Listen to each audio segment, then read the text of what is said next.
আমরা এখন যে ম্যাথটা করাবো বুয়েটে 11-12-তে আসছিল, মানে এই অঙ্কটা ডুয়েটে আসলো বলে এখন তোমাদের সময় আমরা সেম ডায়লগটাই দিব। আমাদের সময় বড় ভাইরা বলতো, এখন তোমাদের সময় আমরা বলছি। যে পর্যন্ত না দিবে সে পর্যন্ত, আর দিলেও তারপরেও বলবো, কারণ অঙ্কটা এতটা ইম্পর্টেন্ট। বলছে সমুদ্রের তলদেশে কোনো উৎস থেকে 660 হার্টজ কম্পাঙ্কের সৃষ্ট শব্দ তরঙ্গ সমুদ্র পৃষ্ঠ হতে 1 কিলোমিটার উচ্চতায় পৌঁছাতে। আমরা ধরলাম একটা সমুদ্র ধরলাম, ঠিক আছে। আমাকে বলছে যে সমুদ্রের তলদেশে কোনো উৎস থেকে 660 হার্টজ কম্পাঙ্কের, আচ্ছা সমুদ্রের তল, এটা হলো সমুদ্র। দেখো আমরা এই পর্যন্ত পানি দ্বারা ফিল আপ করে দিলাম একদম। তো বলছে সমুদ্রের তলদেশে কোনো একটা উৎস থেকে 660 হার্টজ কম্পাঙ্ক। তোমরা কি জানো সমুদ্র হোক আর বায়ুতে হোক মাধ্যম ভিন্ন হলেও কম্পাঙ্ক সেম। তাহলে আমি এই ওভারঅল উপরে বায়ুর জন্য বলি অথবা সমুদ্রের জন্য বলি, আমরা কিন্তু এফ এর মানটা কত বলতে পারবো, 660 হার্টজ কিন্তু বলতে পারবো। কারণ সমুদ্রের পানিতে হোক আর বাহিরে হোক কম্পাঙ্ক কি সেম না, ভিন্ন ভিন্ন মাধ্যমে কম্পাঙ্ক সমান থাকে। তাহলে আমি কম্পাঙ্কটা সমান দিলাম।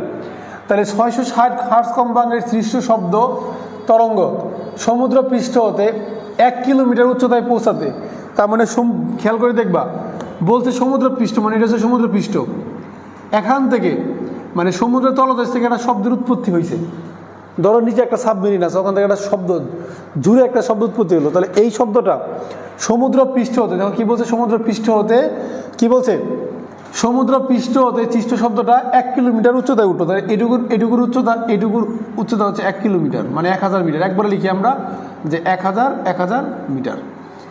তার মানে সমুদ্র পৃষ্ঠ হতে এই যে এখান থেকে নিচ থেকে যা আসছে, আবার এই পৃষ্ঠ থেকে 1000 কিলোমিটার পর্যন্ত 1000 মিটার পর্যন্ত শব্দটা পাওয়া গেছে আর কি, এখন পর্যন্ত উঠছে শব্দটা। আচ্ছা এবার বলছে উচ্চতায় পৌঁছাতে 3.33 সেকেন্ড লাগলো। তাহলে সমুদ্রের তলদেশ থেকে, তলদেশ মানে আমরা একবার এখানে বুঝি অথবা এখানে বুঝি, যে কোনো একটা দেশ একটা বুঝি, এখান থেকে শব্দটা এই পর্যন্ত উঠতে, তার মানে আমার এখান থেকে পুরা দমে, দেখো তো খেয়াল করে আমাদের বলছে যে এই যে এখানে এই মাথা পর্যন্ত, তার মানে এখান থেকে একদম এটা যদি আমাদের গভীরতা হয়, অথবা একটা কাজ করি গভীরতাকে আমরা একবারে ভিতরে দিই, তাহলে একদম এ পর্যন্ত আসবে। তাহলে এখান থেকে একদম এই মাথা পর্যন্ত নিচ থেকে শব্দ উৎপত্তি হয়ে এই মাথা পর্যন্ত উঠতে সময় লাগছে 3.33 সেকেন্ড। যে বলছে সময় লাগছে 3.33 সেকেন্ড, এত সেকেন্ড সময় লাগছে। খুব ভালো করে বোঝার চেষ্টা করবা। তাহলে আমাদের বলছে সমুদ্র পৃষ্ঠ থেকে 1000 মিটার উপরে উঠছে। আবার বলছে উৎপত্তি স্থল থেকে শব্দটা একদম এই পর্যন্ত উঠতে পুরোটা সময় লাগছে 3.33 সেকেন্ড। আচ্ছা তাহলে শব্দের উৎসটি সমুদ্রের তলদেশে কত গভীরে অবস্থান করবে, শব্দের উৎসটা সমুদ্রের তলদেশে কতটা গভীরে অবস্থান করবে, এটা হচ্ছে প্রশ্ন। তাহলে সমুদ্রের কতটুকু গভীরে অবস্থান করবে সেটা বের করতে গেলে এখান থেকে এই যে এই পর্যন্ত দূরত্বটা বের করতে হবে। মূলত এখান থেকে এই পর্যন্ত মূলত আমাদের দূরত্বটা বের করতে হবে। তার মানে এই যে আমরা এই ডি এর মানটাই মূলত বের করব। এখান থেকে এই পর্যন্ত ডি মানে সমুদ্রে কত গভীরে অবস্থিত, আমি ধরে নিলাম এখানে, এটা আরও নিচে হতে পারে, কিন্তু এইটুকুর দূরত্ব বের করতে বলছে। দেখো এই যে সমুদ্র শব্দের উচ্চটি সমুদ্রের তলদেশে কত গভীর অবস্থান করতে, তার মানে আগের যে উপরে যে 1000 বলছে তার সাথে কিন্তু কোনো সম্পর্ক নাই, সেটা কিন্তু ভিন্ন কিছু বলছে। সমুদ্রের তলদেশে বলছে শব্দের উচ্চটি সমুদ্রের তলদেশে কত গভীরে অবস্থান করতেছে, মানে সমুদ্রের পৃষ্ঠ থেকে কতটুকু গভীরে সে অবস্থান করবে। এবার আসে আমাদের এখন কিছু মানে আমরা ডি এর মান বের করবো, বুঝতে পারছি। এবার বলছে বায়ু ও পানিতে 660 হার্টজ কম্পাঙ্কের শব্দ তরঙ্গ দৈর্ঘ্যের পার্থক্য হচ্ছে 1 পয়েন্ট। তাহলে এখান থেকে কিছু অপশন দিয়েছে আমাদের, সেই অপশনগুলো বের করবো। তার আগে বলো দেখি, যদি আমরা এখানে ডি এর মানটা বের করতে চাই, তাহলে যদি সমুদ্রের ভিতরে আমরা ডি এর মান বের করতে চাই, তাহলে ডি সমান কি, দূরত্ব মানে কি এস। এখানে ডিও বলতে পারি, এসও বলতে পারি, কোনো সমস্যা নেই। আমরা জানি এস সমান ভিটি। তাহলে ভি মানে কি, সমুদ্রের পানিতে বেগ কত সেটা বের করতে হবে। আবার টি এর মান কত, এখান থেকে এইটুকু পৌঁছতে সময় কত লাগছে সেটাও বের করতে হবে। এখন আমরা কিন্তু কম্পাঙ্কের মান জানি, তাহলে কম্পাঙ্ক জানা আছে, এস বের করতে গেলে আমার ভিটি লাগবে, ভি এর মানও আমি জানি না, টি এর মানও জানি না।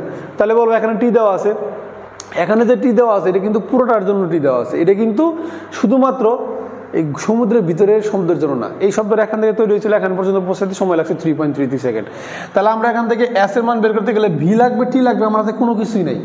তাহলে একটা কাজ করি, শব্দের উপরে যে জায়গাটা আছে তাহলে এইটুকুনে যদি আমি কাজ করি, এখান থেকে যদি টি এর মান বের করতে পারি কোনো কারণে, ওই টি থেকে যদি এই টি বাদ দিই, তাহলে সমুদ্রের ভিতরে কতটুকু শব্দ আমার লাগছে সেটা আমরা সহজে বের করে ফেলতে পারবো। তার আগে একটা কাজ করি, আমরা একটু ছোটো করে এইদিকে করি, অনেক বড় কাজ আমাদের। বলছে বায়ু এবং পানিতে 660 হার্টজ কম্পাঙ্কের শব্দ তরঙ্গদৈর্ঘ্যের পার্থক্য। তাহলে তরঙ্গদৈর্ঘ্যের পার্থক্য দিচ্ছে, তাহলে ওখান থেকে অবশ্যই কিছু একটা আমরা বেগ খুঁজে বের করতে পারবো। তাহলে তরঙ্গদৈর্ঘ্যের পার্থক্যটা বের করে ফেলি। দেখো তরঙ্গদৈর্ঘ্যের পার্থক্য মানে কি, প্রথমে হচ্ছে পানি ওয়াটার মাইনাস কি এ মানে ইয়ার বাতাস, তার মানে এখানকার হচ্ছে ওয়াটার, এটা হচ্ছে বাতাস, পার্থক্য দেওয়া আছে কত 1.85 মিটার, এই যে 1.85 মিটার। তাহলে এটাতে আমরা যে অঙ্ক করা শিখছি সেটা প্রসেসিং করে আমরা এখান থেকে এই সমুদ্রের তলদেশের বেগ কত মানে পানিতে বেগ কত সেটা বের করে ফেলি আমরা।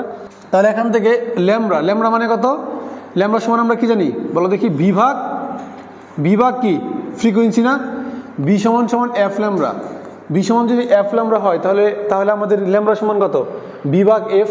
এখন বেগের মান দেওয়া আছে, দেখো বাতাসের বেগ দেওয়া আছে 330, সমুদ্রের বেগ দেওয়া নাই, আবার ফ্রিকোয়েন্সি সেম কিন্তু, তাহলে মাইনাস ল্যামড়া এ মানে কি ভি এ ভাগ হচ্ছে এফ সমান সমান 1.85। খেয়াল করে দেখবা বিডাব্লিউর মান কত আমরা জানি, বিডাব্লিউ মান বের করবো আমরা, ভাগ ফ্রিকোয়েন্সি কত 660 মাইনাস বি এ কত 330 দেওয়া আছে, যে 330 দেওয়া আছে, ভাগ হচ্ছে ফ্রিকোয়েন্সি হলো 660 সমান সমান 1.85 মিটার।